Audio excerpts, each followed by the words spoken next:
ముఖ్యమంత్రి శ్రీ వైఎస్ జగన్మోహన్ రెడ్డి గారి యొక్క పుట్టినరోజు సందర్భంగా ఆ భగవంతుడి యొక్క చల్లటి ఆశీస్సులతో ఈ రాష్ట్ర ప్రజలకి మరింత గొప్ప మెరుగైన పరిపాలన ఆయన ఆధ్వర్యంలో రావాలని, ఆయనకి ఆ దేవుడి దయ వలన మంచి ఆయురారోగ్యాలు, సుఖ సంతోషాలు, మరింత నాయకత్వ ఇది ఇవ్వాలని చెప్పేసి భగవంతుడిని కోరుకుంటూ, ఈవేళ ప్రతి ఏడాది ఏదైతే రాజానగరం నియోజకవర్గంలో ముఖ్యమంత్రి గారి యొక్క పుట్టినరోజుని పురస్కరించుకుని ఓ మెగా మెడికల్ క్యాంప్ని నిర్వహిస్తూ ఉంటాం.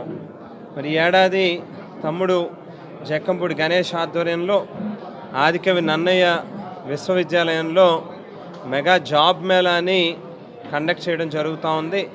గడిచినటువంటి 2.5 సంవత్సరాలుగా గడప గడపకి మన ప్రభుత్వం అనేటువంటి కార్యక్రమం ద్వారా గతంలో ఎప్పుడు ఎవరు ఈ నియోజకవర్గంలో ఈ స్థాయిలో ప్రజలతో మమేకమై ప్రతి ఇంటికి వెళ్ళి వారికి చేసినటువంటి మేలుని వివరిస్తూ, ఇంకా వాళ్ళకున్నటువంటి కష్టాలని, ఇబ్బందుల్ని తెలుసుకుంటూ వాటికి పరిష్కారం చూపించేటటువంటి దిశగా అడుగులు వేస్తూ, అందులో భాగంగానే ఏదైతే చాలామంది తల్లిదండ్రులు వారి పిల్లల యొక్క భవిష్యత్తు కోసం, వారికి ఉద్యోగాలు లేక ఇబ్బందులు పడుతున్నటువంటి వారికి ఒక అవకాశం కల్పించాలి, వారికి ఎక్కడెక్కడైతే వివిధ రంగాల్లో ఉన్నటువంటి పెద్ద పెద్ద కంపెనీల్లో పెద్ద పెద్ద క్వాలిఫికేషన్స్ దగ్గర నుంచి మొదలుపెట్టి మరి మన చుట్టుపక్కల మన ప్రాంతీయ సంస్థల్లో దగ్గరలో ఉన్నటువంటి చిన్న చిన్న ఆర్గనైజేషన్స్ వరకు 10th క్లాస్ క్వాలిఫికేషన్ వరకు కూడా, అంటే 10th నుంచి మొదలుపెట్టి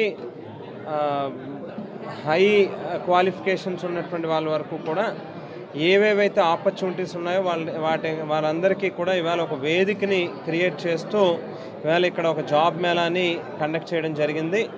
దాదాపుగా 40కి పైగా కంపెనీస్కి సంబంధించినటువంటి హెచ్ఆర్స్ వచ్చారు. వారికి అవసరమైనటువంటి అన్ని సౌకర్యాలని కూడా ఇక్కడ కల్పించడం జరిగింది.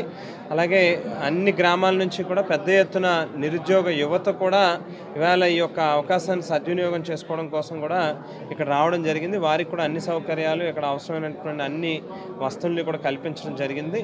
సో సాధ్యమైనంత ఎక్కువ మందికి ఇవాళ ఈ జాబ్ మేళా ద్వారా ఉద్యోగ అవకాశాలు కల్పించి ముఖ్యమంత్రి గారి యొక్క లక్ష్యంలో భాగంగానే ఇవాళ నిరుద్యోగ యువతకి ఒక ఆశని, వాళ్ళ తాలూకా ఆలోచనల్ని మరి నిజాన్ని చేస్తూ వాళ్ళకు ఉద్యోగాలు ఇచ్చేటటువంటి కార్యక్రమం చేసి ఇవాళ వాళ్ళ చేతుల్లో ఆఫర్ లెటర్స్ని కూడా పెట్టి పంపిస్తామని చెప్పి తెలియజేస్తా ఉన్నాం.